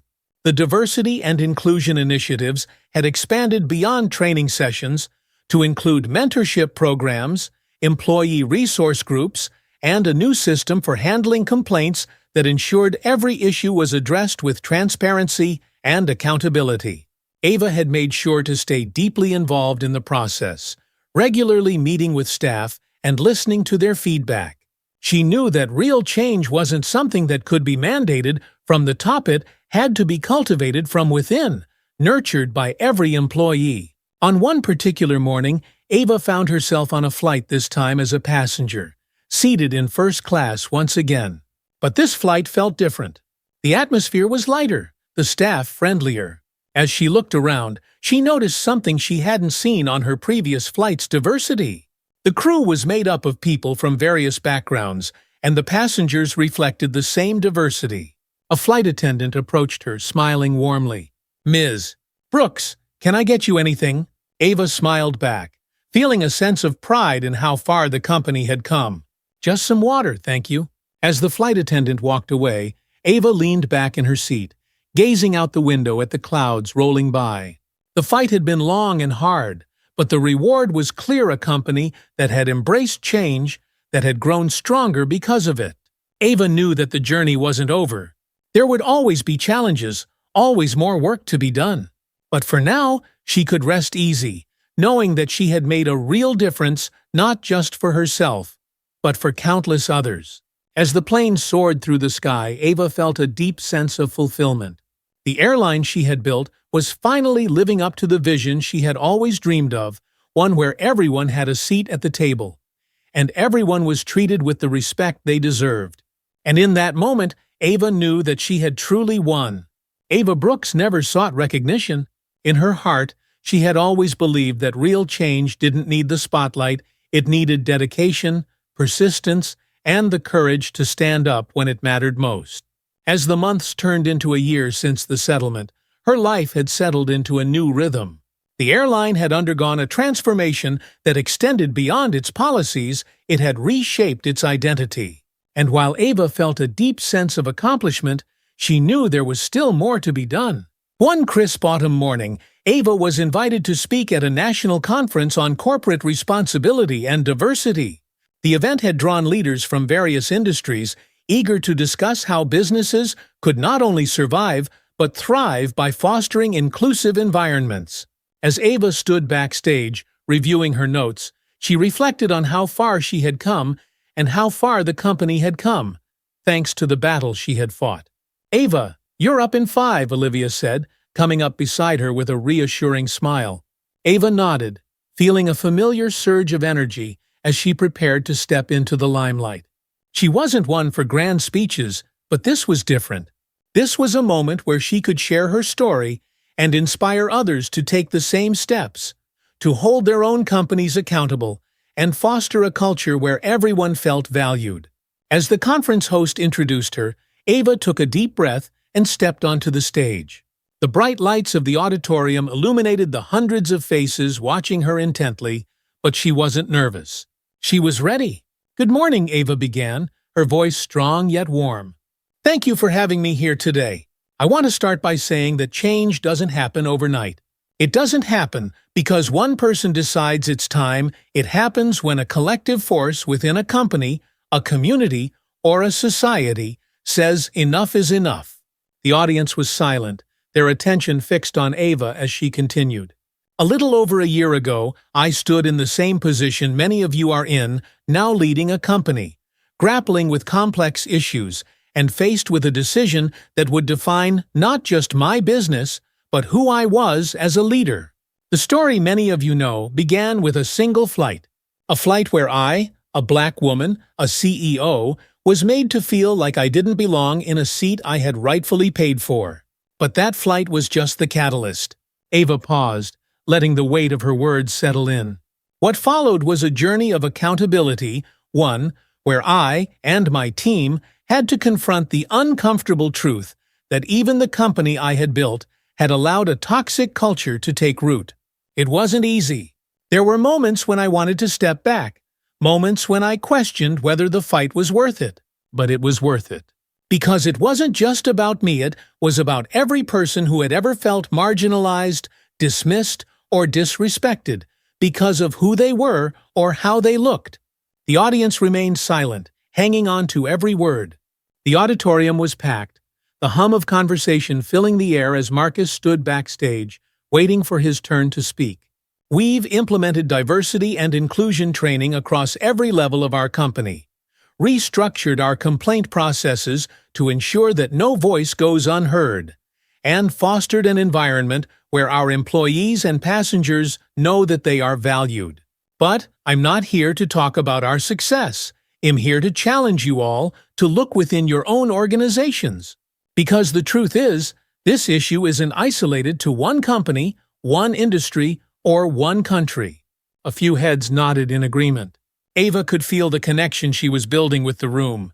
This isn't just about doing what's good for business, though. Let me assure you, it is good for business. It's about doing what's right. It's about standing for something, even when it's difficult, even when it's uncomfortable. As leaders, we have the power to create environments where everyone, regardless of race, gender, background, or status, feels like they belong. Ava took another breath, softening her tone as she prepared to close. It took one moment, one incident, to start the change within my company. But it took the commitment of many, my legal team, my employees, my fellow leaders, to see that change through. I ask each of you today to go back to your organizations and ask yourself, what kind of culture am I building? And is it one where every person feels respected? They had lived it too.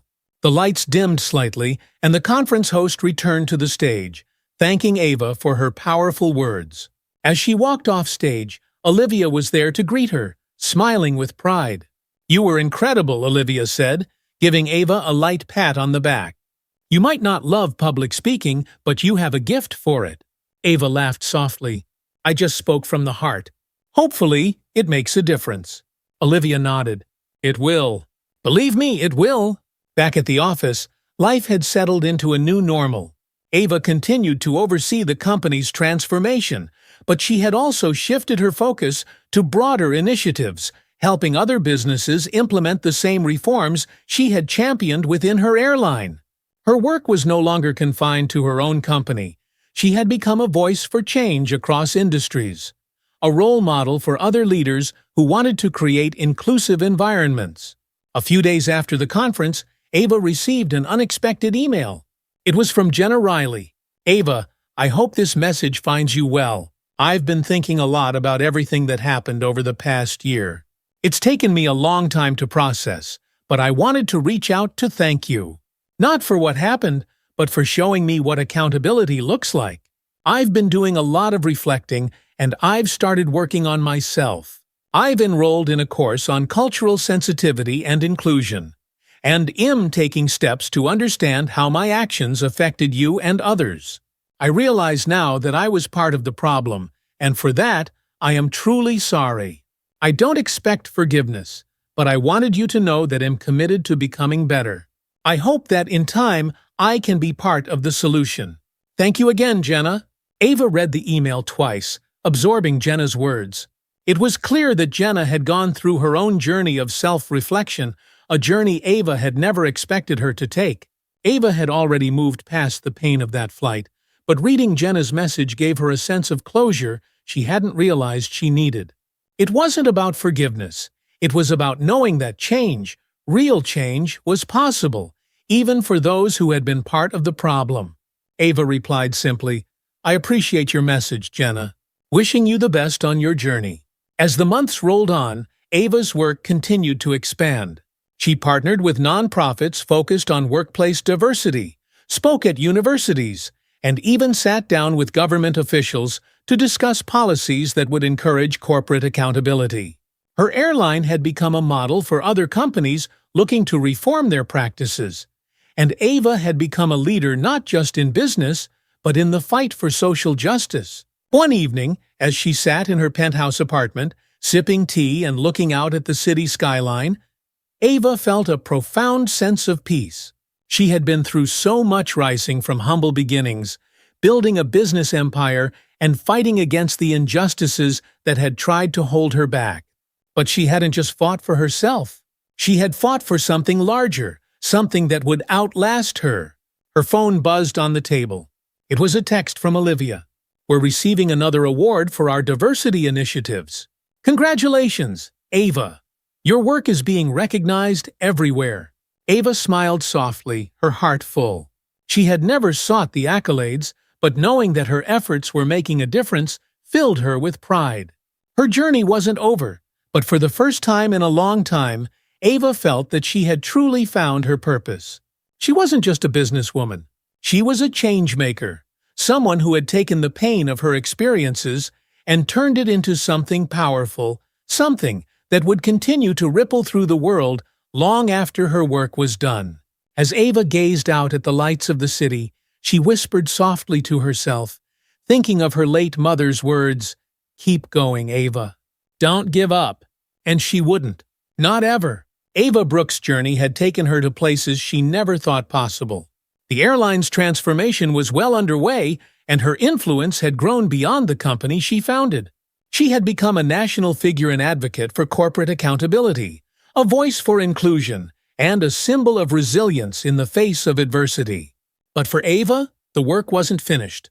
In the months following the conference, Ava received requests to speak at panels, consult with other businesses, and even participate in discussions with lawmakers on the broader implications of diversity and inclusion in the workplace.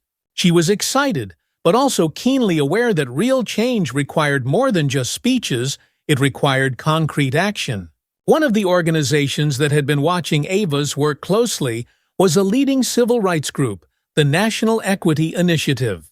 Their mission was to promote systemic reforms in companies across the country, and they saw Ava as the ideal partner to help push forward a major campaign that would aim to enforce stronger policies around corporate discrimination. Ava received a personal invitation from the organization's president, Dr. Teresa Gardner, to meet and discuss how they could collaborate. Ava walked into the sleek offices of the National Equity Initiative, greeted warmly by Dr. Gardner herself. Teresa was a formidable woman, known for her deep knowledge of civil rights law and her relentless pursuit of justice. She had spent decades in the fight for racial and gender equality and had a reputation for creating long-lasting impact. "It's such a pleasure to finally meet you, Ava," Teresa said with a wide smile, shaking Ava's hand. "I've followed your journey with great admiration." "The pleasure is mine, Dr. Gardner," Ava replied, grateful for the opportunity. "I've been inspired by the work you've done. I think we can do something really meaningful together." They sat down in a bright conference room, its walls lined with framed photos of civil rights leaders. Teresa wasted no time diving into the heart of their meeting. "Ava, your work with the airline has set a precedent. You've demonstrated that one person can make a difference, and that corporate culture can be transformed. What we're trying to do is take that model and make it applicable to every industry. We need businesses across the country to adopt these reforms, not just because it's good PR, but because it's necessary for a just society." Ava nodded, completely in sync with the vision. "I agree. The changes we made at the airline are just the beginning. There are so many companies that have deep-rooted problems, and those won't be fixed by surface-level training sessions. It's going to take systemic reform." Teresa smiled, clearly pleased with Ava's passion. "Exactly. That's why we want you to help lead our new initiative. We're calling it the Corporate Accountability Project, or CAP. The goal is to work directly with CEOs, HR departments, and government officials to draft industry-wide guidelines for diversity, equity, and inclusion. We want to create a blueprint that businesses across the country can follow." Ava's heart quickened with excitement. This was what she had been working toward all along, a chance to take her personal fight and expand it on a national level. "I'm in," she said without hesitation. "I want to be part of this." That's the spirit. The Corporate Accountability Project gained momentum quickly, attracting interest from major corporations, lawmakers, and nonprofit organizations alike. Ava's role involved meeting with corporate leaders, sharing her own experiences and helping them understand the importance of deep, structural change. One of her first major meetings was with Dan Matthews, the CEO of a major tech company that had been facing criticism for its lack of diversity in leadership. The company had struggled to attract and retain employees from marginalized backgrounds, and its internal culture had been called into question after several high-profile resignations. Dan greeted Ava warmly when she arrived at the tech company's headquarters, but she could tell that he was nervous. Like many CEOs, he was concerned about how the public perceived his company and how the changes Ava was suggesting might affect his bottom line. "Look, Ava," Dan began as they sat down, "I get it. Diversity is important, and we've made some efforts, but it's hard. Our industry moves fast, and sometimes it feels like we don't have the luxury of focusing on these kinds of initiatives when we're just trying to stay competitive." Ava smiled, understanding the pressure Dan was under. But she wasn't going to let him off the hook. "Dan, I know you're trying to run a successful business. People look at me differently because of how I look, because of where my family is from." Dan's eyes flickered, and Ava could see that her words were resonating. She leaned in, her voice calm but firm. "You don't have to choose between success and diversity. In fact, the two go hand in hand. The more diverse perspectives you have in the room, the more innovative your company will be. But you have to be willing to do the work, real, meaningful work. And that starts with leadership. It starts with you." Dan sat back in his chair, exhaling slowly. "You're right. I know you're right. I guess I need help figuring out how to get there." Ava smiled, feeling the familiar sense of satisfaction that came with knowing she was making a difference. "That's why I'm here." The Corporate Accountability Project began gaining traction in other industries as well: finance, healthcare, retail. Ava worked tirelessly with CEOs and executives to create individualized plans that would foster diversity and inclusion within their ranks. Each company had its own challenges, but Ava's approach was always the same: be direct, be honest, and be committed to change. Meanwhile, Ava's airline continued to thrive. The changes she had implemented were yielding positive results, with employee satisfaction at an all-time high and passenger complaint related to discrimination significantly reduced. The company's reputation had not only recovered, but had been strengthened by its commitment to inclusivity. Investors, once wary of the costs of reform, were now praising the airline's progressive stance and seeing the financial benefits of a happy, engaged workforce. Ava's schedule was relentless, but the rewards were undeniable. She had become more than just a CEO. She was a symbol of corporate reform, a leader who had turned her personal experience into a national movement.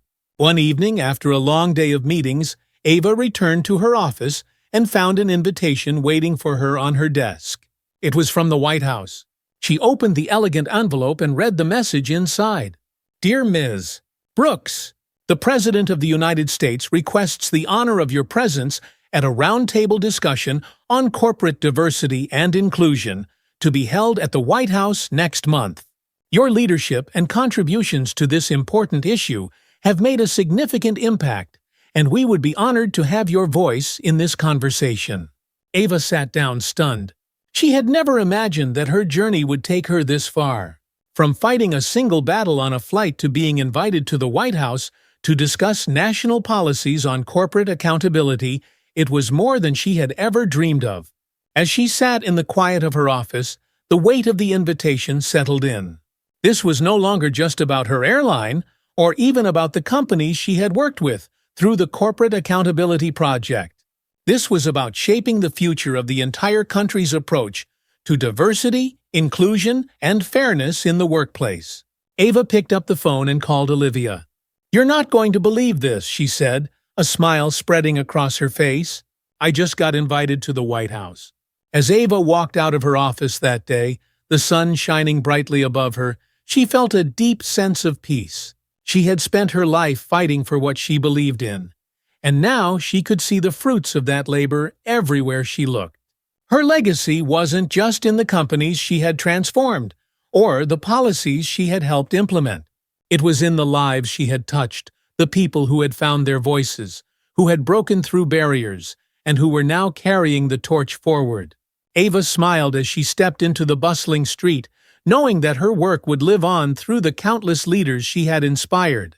This was her legacy, a world where everyone had the opportunity to thrive, where diversity was celebrated, and where accountability was the foundation of every successful business. And even though the work was far from over, Ava knew that she had made a lasting difference. If you've been inspired by Ava's journey and want to hear more stories about leadership, accountability, and creating positive change in the world, make sure to subscribe to our channel. Together, we can continue spreading the message of inclusion and fairness, and help build a world where everyone has the opportunity to succeed.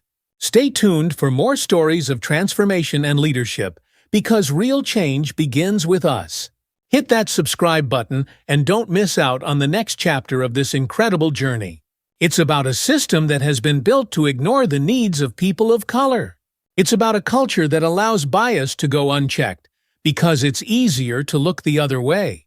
The audience was silent, their attention fully on Marcus. But we can change that, he continued. We've seen it happen before.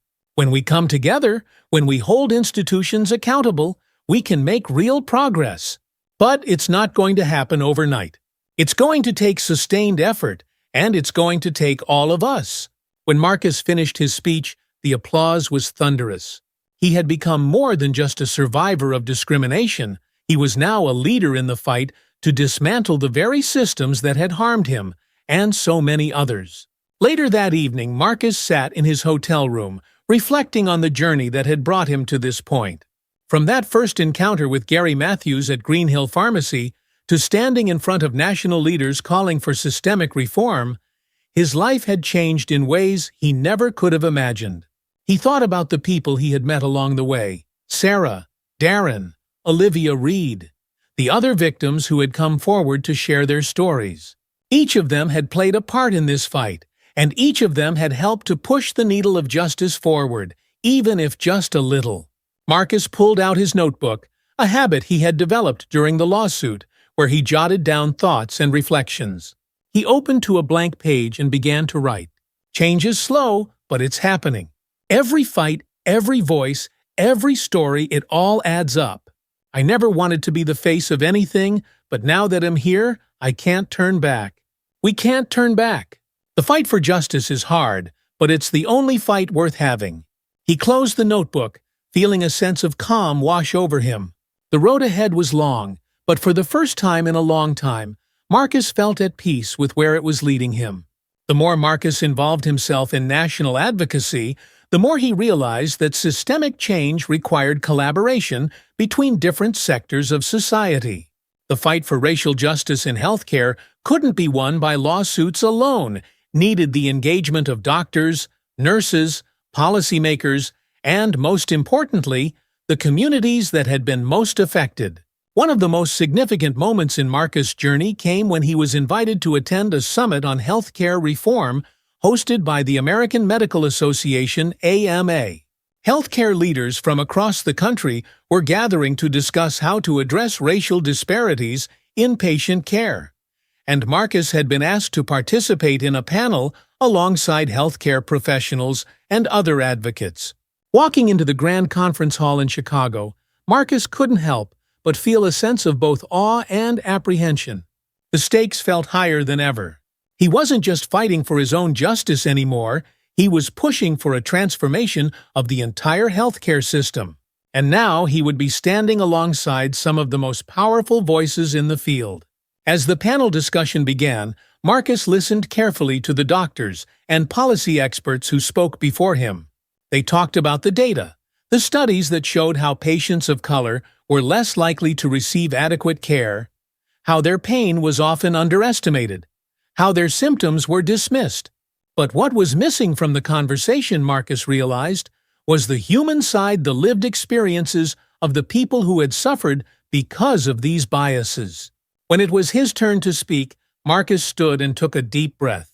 He could feel the eyes of the room on him, and once again, that familiar nervousness crept up his spine. But he had learned to harness that feeling. "I've heard a lot of great ideas here today," Marcus began, his voice steady but passionate. But we can't forget the people who live this every day. The people who walk into clinics and hospitals and pharmacies and feel like they're not being seen. I'm not a doctor, but I am someone who has lived through this. I've been treated like a criminal for doing nothing more than asking for the same treatment anyone else would get. And that experience isn't unique to me. The room was silent, and Marcus could see that his words were hitting their mark. We can talk about policy and data all day, Marcus continued, but if we don't acknowledge the real stories, the real people behind those numbers, we'll never get anywhere. What we need is to build bridges between healthcare providers and the communities they serve, between those in power and those who've been silenced.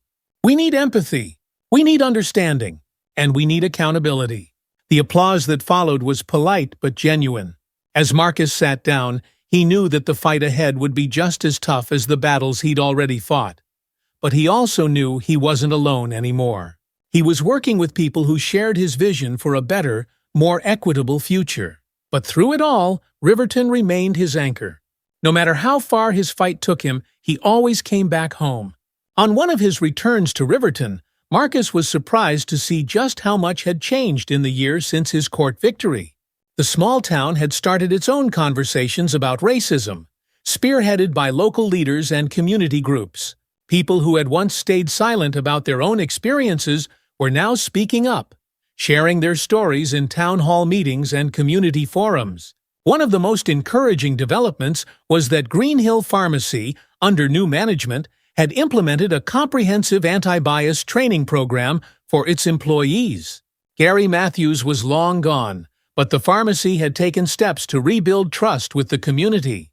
It wasn't a perfect solution, but it was progress. One afternoon, as Marcus strolled through downtown Riverton, he saw Olivia Reed, the reporter who had first written his story. She was sitting outside a cafe, sipping a coffee and reading a book. "Marcus," Olivia called, waving him over. "How's the big-time Advocate?" Marcus smiled as he approached her table. "I wouldn't call it that," he said, sitting down. "I'm just trying to do my part." "Don't be modest," Olivia said, her eyes twinkling. "You've done more than just your part. People around here are starting to pay attention. You've made a real difference." Marcus glanced down the street, where people moved about their day as if nothing had changed. But he knew better. Underneath the surface, Riverton had shifted. "I just hope we can keep the momentum going," he said. "It's easy to start these conversations, but keeping them alive, that's the hard part." Olivia nodded. "True, but look at where we were a year ago. No one in this town was even talking about racial bias, let alone doing something about it. And now people are aware. They're engaged. That's because of you." Marcus smiled, grateful for her words. "I guess you're right. I miss him." Marcus paused, considering the question. He had been so focused on the immediate battles, the lawsuit, the advocacy work, that he hadn't had much time to think about the future. But now, as things began to settle, he realized he had a new path ahead of him. "I think I'm going to keep teaching," Marcus said. "But I also want to keep working on this issue, both here in Riverton and nationally. There's so much more to be done, and I want to be a part of it." Olivia smiled. "I had a feeling you'd say that." As the months went on, Marcus continued to split his time between his teaching job in Riverton and his advocacy work on a broader scale. But more and more, he found himself drawn to the local community, the place where it had all started.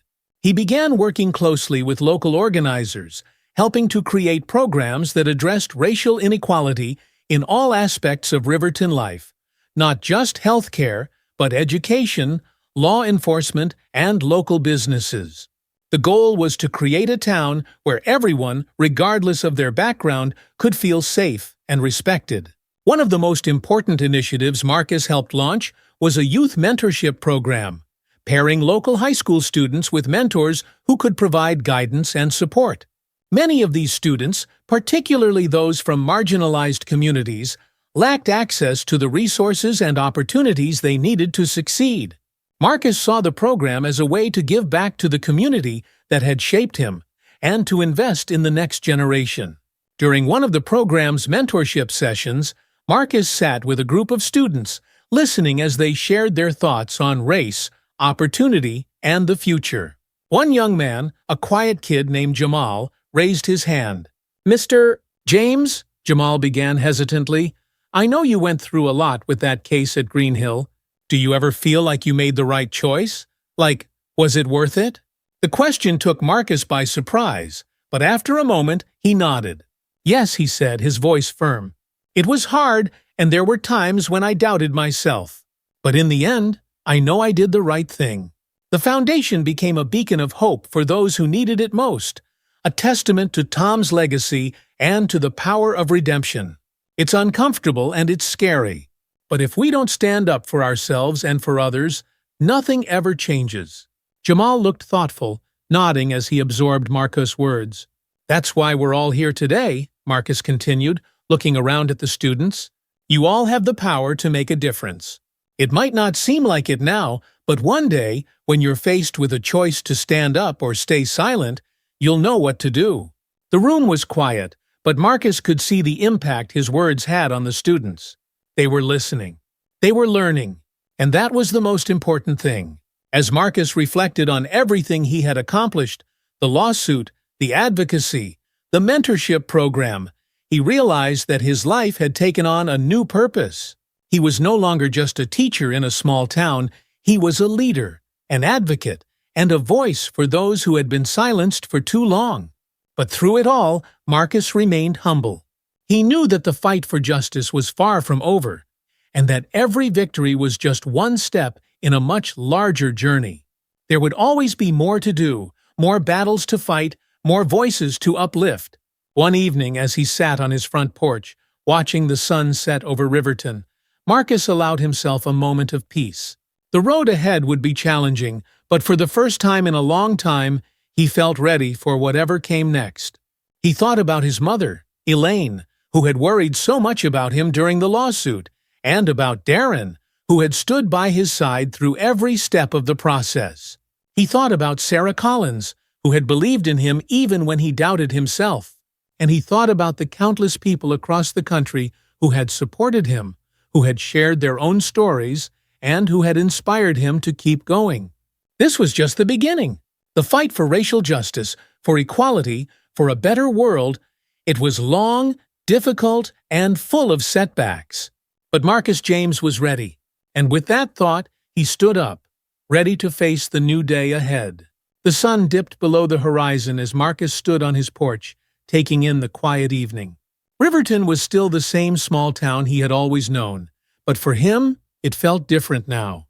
His life had been transformed by the journey he had taken, a journey he hadn't asked for but had embraced when it mattered most. The court victory against Green Hill Pharmacy had been more than just a personal triumph, it had been a wake-up call for the town, and for many others across the country. People were beginning to understand that racism wasn't always loud and obvious sometimes. It was hidden in plain sight, woven into the everyday interactions that shaped people's lives. As Marcus reflected on the past year, he knew that the fight for justice and equality was far from over. There were still many more battles to come, but he felt a renewed sense of purpose. He had seen firsthand the power of speaking up, of refusing to stay silent in the face of injustice. And he wasn't done yet. The youth mentorship program was thriving, giving young people in Riverton the tools and guidance they needed to navigate a world that wasn't always fair. His advocacy work had grown beyond the town's borders, reaching a national audience that was eager for change. And through it all, Marcus remained grounded in his core belief that standing up for what was right was always worth the cost. His phone buzzed with a new message from Darren. "You ready for tomorrow? Big rally in the city." Marcus smiled. There was always something on the horizon, always another step to take. He typed back, "I'll be there. Let's keep this going." Closing the door behind him, Marcus sat down at his kitchen table, pulling out his notebook and jotting down a few thoughts. He knew that the fight for equality and justice would require persistence and courage, but he was ready for whatever came next. He was more than just a teacher, no, he was a voice for those who had been unheard for too long, and he wasn't going to stop until real change had been achieved. With a deep breath, Marcus closed the notebook, stood up, and walked toward the future with a quiet but determined resolve. Thank you for reading Marcus' Journey. If you've enjoyed this story and want to be part of more inspiring journeys and creative stories, be sure to hit the subscribe button below to stay updated. Your support helps keep these stories going. As part of this foundation, part of this family, and that will never change. Rachel nodded, her eyes full of gratitude and love. I'm glad we found our way back to each other, Mary. I'm glad we built this together. Mary's throat tightened with emotion. So am I, she whispered. It's the greatest gift I've ever been given. As the evening grew darker and the park began to empty, David ran over to them, his face flushed with excitement. Grandma, Mom, he called, waving from across the field. We're going to get ice cream, want to come? Rachel laughed and shook her head. You go ahead, sweetie. We'll catch up in a bit. David grinned and gave them a thumbs up before running off with his friends, leaving Mary and Rachel alone on the bench, the quiet of the evening settling around them. For a while they sat in companionable silence, watching the sky turn from orange to pink to deep purple. The oak tree they had planted for Tom stood tall and strong nearby, its branches swaying gently in the breeze. It had grown so much over the years, just like their family, steady, resilient, and rooted in love. After a long moment, Rachel broke the silence, her voice thoughtful. I've been thinking about the future, she said quietly. Mary glanced at her, sensing the seriousness in Rachel's tone. What about it? Rachel smiled faintly. About what's next for the foundation, for David, for all of us. Mary listened intently, knowing that Rachel's words held the weight of something important. I've been thinking, Rachel continued, that maybe it's time for David to start thinking about college. He's been talking a lot about studying social work, or maybe even education. He wants to help kids, just like the foundation does. Mary's heart swelled with pride. That's wonderful, she said, her voice full of warmth. He's got such a big heart, just like Tom. Rachel nodded. He does, and I think he's ready for the next step. But I also think it's time for me to take a step back from the foundation. I've been running things for a long time, and while I love it, I want to focus more on David and what comes next for him. Mary's breath caught in her throat. She hadn't expected this, but as she looked at Rachel, she saw the wisdom in her words. Rachel had poured her heart and soul into the foundation for years, and now it was time for her to shift her focus. David was growing up, and Rachel wanted to be there for him as he took on the challenges of adulthood. I understand, Mary said softly. But what about the foundation? You've been the heart of it. Rachel smiled warmly. The foundation has a life of its own now. We've built something that can carry on without us being there every day. And besides, he'll still be involved, just not as much as before. Mary nodded, feeling a mixture of sadness and understanding. The foundation had been their joint effort, a way to honor Tom's memory and give back to the community.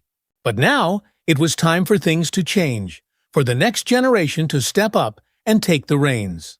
Who do you think will take over? Mary asked, her curiosity piqued. Rachel hesitated for a moment, then smiled. I've been thinking about asking David. Mary's eyes widened in surprise. David. Rachel nodded, her eyes twinkling with pride. He's young, but he's passionate about the foundation. He's been involved for years, and I think he's ready to take on more responsibility. Of course, we'd still be there to guide him, but I think it's time for him to start making his own mark. Mary felt her heart swell with emotion. The thought of David taking over the foundation, carrying on the work that had started with Tom, felt like the perfect way to continue their legacy. It was a full-circle moment tone that felt deeply meaningful. I think that's a wonderful idea, Mary said softly. He's going to do great things. Rachel smiled, her eyes misting over with emotion. I think so too. A few months later, David officially took on a leadership role at the foundation. Though he was still young, he approached the position with a maturity and wisdom that belied his age. He worked tirelessly, organizing new programs, meeting with community leaders, and mentoring the next generation of volunteers. Mary watched with pride as David grew into his role, stepping confidently into the legacy that Tom had left behind. The foundation continued to thrive, expanding its reach and helping more families than ever before.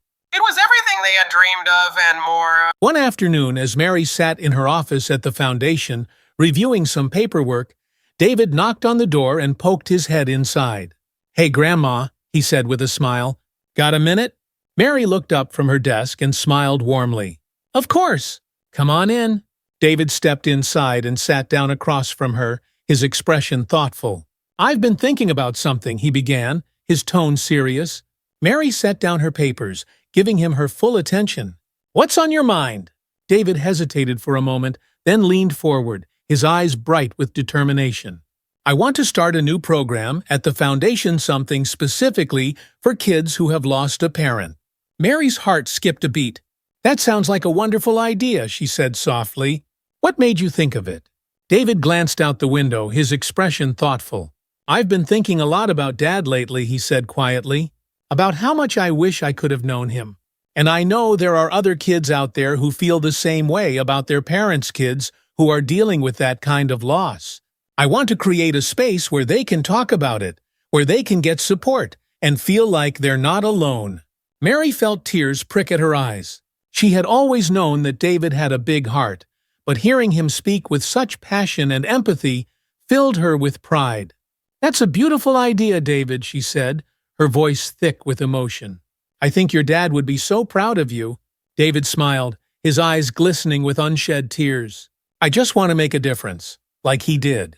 Mary reached across the desk and took David's hand, squeezing it gently. "You already are," she said softly, "and I know this program will help so many kids. I'll do everything I can to support you." David nodded, his smile growing. "Thanks, Grandma. That means a lot." The program, called Healing Hearts, launched a few months later, and it quickly became one of the most successful initiatives at the foundation. Children who had experienced loss found a safe space to share their feelings, connect with others, and receive emotional support. The program offered counseling, art therapy, and group activities designed to help children process their grief in healthy and meaningful ways. Mary watched as the program flourished, and she couldn't help but feel that Tom's spirit was guiding them every step of the way. His dream of building a better future for the next generation was alive and well, carried forward by his son and the family he had left behind. As the years went by, the foundation continued to grow, and David eventually became its full-time director. His leadership was marked by compassion, innovation, and a deep commitment to the community. Mary remained involved, though she took on a more advisory role, content to watch as David and the team carried on the work she and Rachel had started. On a bright spring day, Mary, Rachel, and David gathered once again beneath the oak tree they had planted for Tom so many years ago. The tree had grown tall and strong, its branches spreading wide to provide shade and comfort. It had become a symbol of everything they had built together, of love, of family, and of the strength to overcome. As they sat together on a bench, watching the children play in the park, Mary felt a profound sense of peace. She had come so far on her journey from a place of fear and guilt to a life filled with love, forgiveness, and purpose. She had made mistakes, but she had worked to make things right, and in the process, she had built something beautiful. Rachel leaned against Mary's shoulder, her face soft with contentment. "We did it, Mary," she whispered. "We built something lasting." Mary nodded, her eyes misting over with emotion. "We did," she whispered, "and it's all because of Tom." David, sitting across from them, smiled warmly. "He's the reason we're all here," he said quietly. "And we're going to keep his legacy alive for as long as we can." Mary's heart swelled with pride and love. She had been given a second chance, and she had made the most of it. She had found redemption, not just for herself, but for her family and her community. As the sun began to set, casting a golden glow over the park, Mary looked up at the oak tree, its leaves rustling gently in the breeze. She thought of Tom, of everything he had stood for, and she smiled. His legacy would live on, through the foundation, through David, and through the love that had brought them all together. And for Mary, that was enough. Do you believe in second chances? Let us know in the comments, and don't forget to subscribe for more inspiring stories.